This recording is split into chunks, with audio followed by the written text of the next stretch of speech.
चाहें कर सकते हैं, $1 से भी शुरुआत हो जाती है। तो आप जिस भी अमाउंट के साथ स्टार्टिंग करना चाहेंगे इस प्रोजेक्ट में आ सकते हैं। लीगल मेंबर जो काउंट, अगर आप आगे नेटवर्किंग के क्षेत्र में जाने वाले हो तो फिर आपको कम से कम $100 से आना होगा। और वो चाहे आप फर्स्ट बार ही $100 लगा दें या आप रीडिपॉजिट करके अपना $100 पूरा कर लें, वो आपके ऊपर है।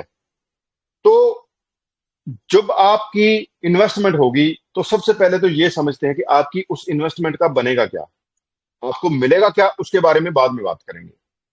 तो जो इन्वेस्टमेंट आपकी यहां जाने वाली है, इन चीजों के प्रूफ जो अब आपको बताने वाला हूं, इनके प्रूफ आपको ब्लॉकचेन के ऊपर भी मिलेंगे। और वो कैसे मिलेंगे उसके बारे में भी टेक्निकल सेशन में बताया जाएगा।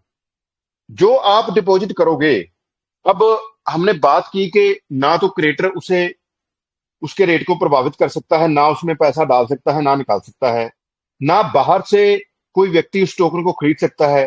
तो फिर टोकन की जो लिक्विडिटी की हम बात कर रहे हैं, जिससे जिस लिक्विडिटी से टोकन का रेट मजबूत होगा, वो लिक्विडिटी कहां से आएगी? तो अब उसके बारे में भी आपको बताने वाला हूं। जब आप डिपॉजिट करोगे, जो भी एग्जांपल के तौर पे $100 अगर कोई इन्वेस्टर डिपॉजिट करेगा, तो उस डिपॉजिट के साथ ही उसका वो सारा पैसा कहां जाएगा? उसका सारा पैसा जाएगा स्मार्ट कॉन्ट्रैक्ट के वॉलेट के अंदर।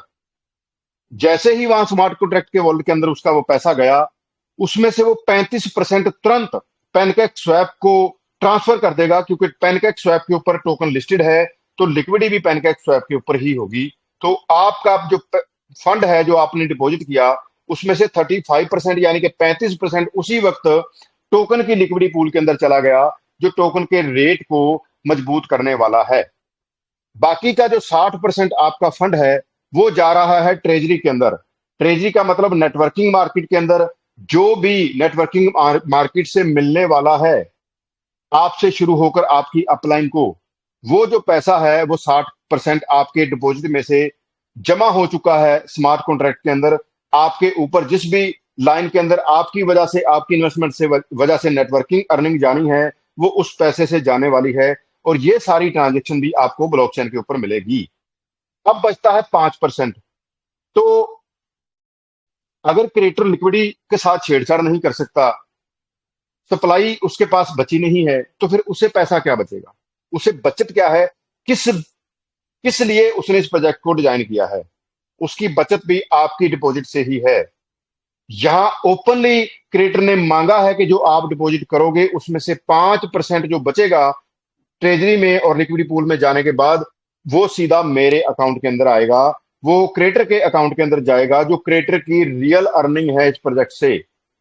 ये हर डिपॉजिट से क्रिएटर को ये 5% जाने वाला है, जिसकी वजह से क्रिएटर ने इस प्रोजेक्ट को डिजाइन किया है, वो कैलकुलेशन करके कि आने वाले टाइम के अंदर ये 5% मुझे पर डे की कितनी अर्निंग बन सकती है।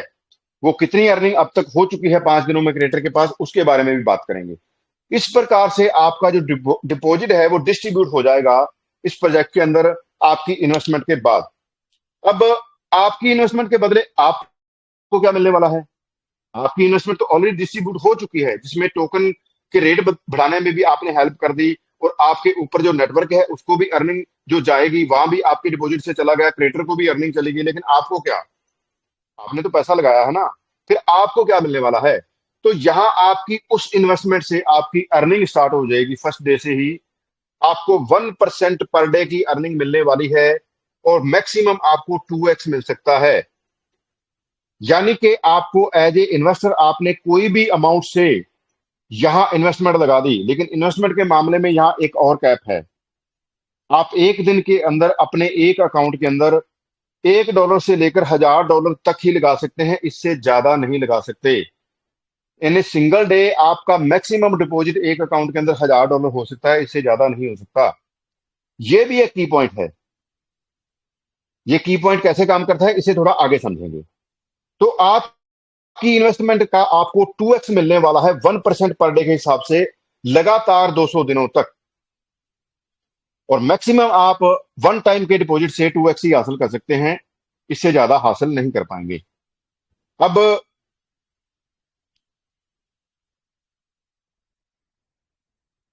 ये तो है आपकी अर्निंग। इस अर्निंग को आप कैसे आपको मिलेगी कैसे उसके बारे में तो हम ऑलरेडी बात कर ली हमने। लेकिन आपको ये कैसे आपके वॉलेट में कैसे आएगी, आप उसे हासिल कैसे करोगे? मिलना तो शुरू हो गया। तो जो आपको 1% पर डे का आ रहा है, जो भी आपने अपना डिपॉजिट किया है उसके ऊपर, तो जैसे ही वो आपको आपने डिपॉजिट किया है यूएसडीटी में, अर्निंग भी आपको यहां से यूएसडीटी में ही आने वाली है। अगर अर्निंग यूएसडीटी में आने वाली है तो फिर टोकन का खेल कहाँ गया? जो इतनी बातें टोकन के बारे में हो रही हैं, और ये जो बाई मैकेनिज्म स्टार्ट होने वाला है आपके लिए, वहां से आपको टोकन कैसे मिलने वाला है फिर? क्योंकि आप तो चाहते हो टोकन का जो फ्यूचर आपको बताया गया कि आप चाहते हो कि आपको टोकन मिले, लेकिन यहां तक भी आपने यही सुना कि आपको जो अर्निंग आएगी वो तो आएगी यूएसडी में। लेकिन यहीं से वो आपके लिए वो स्टार्टिंग होगी कि कॉइन आपकी झोली में, वो टोकन आपकी झोली में गिरना शुरू हो जाए। वो कैसे गिरेगा? कि जो आपको 1% पर डे का आ रहा है, जैसे ही वो $5 की अर्निंग आपकी आईडी में आपको शो होने लगी, तो आप उसे क्लेम कर सकते हो। क्लेम करते ही वो आपकी 1 से 2 सेकंड के अंदर वो आपके यूएसडी कन्वर्ट हो जाएंगे एसटीटी टोकन के अंदर, करंट प्राइस के अंदर, उस वक्त जो करंट मार्केट में प्राइस चल रहा होगा उसके ऊपर। और वो कन्वर्ट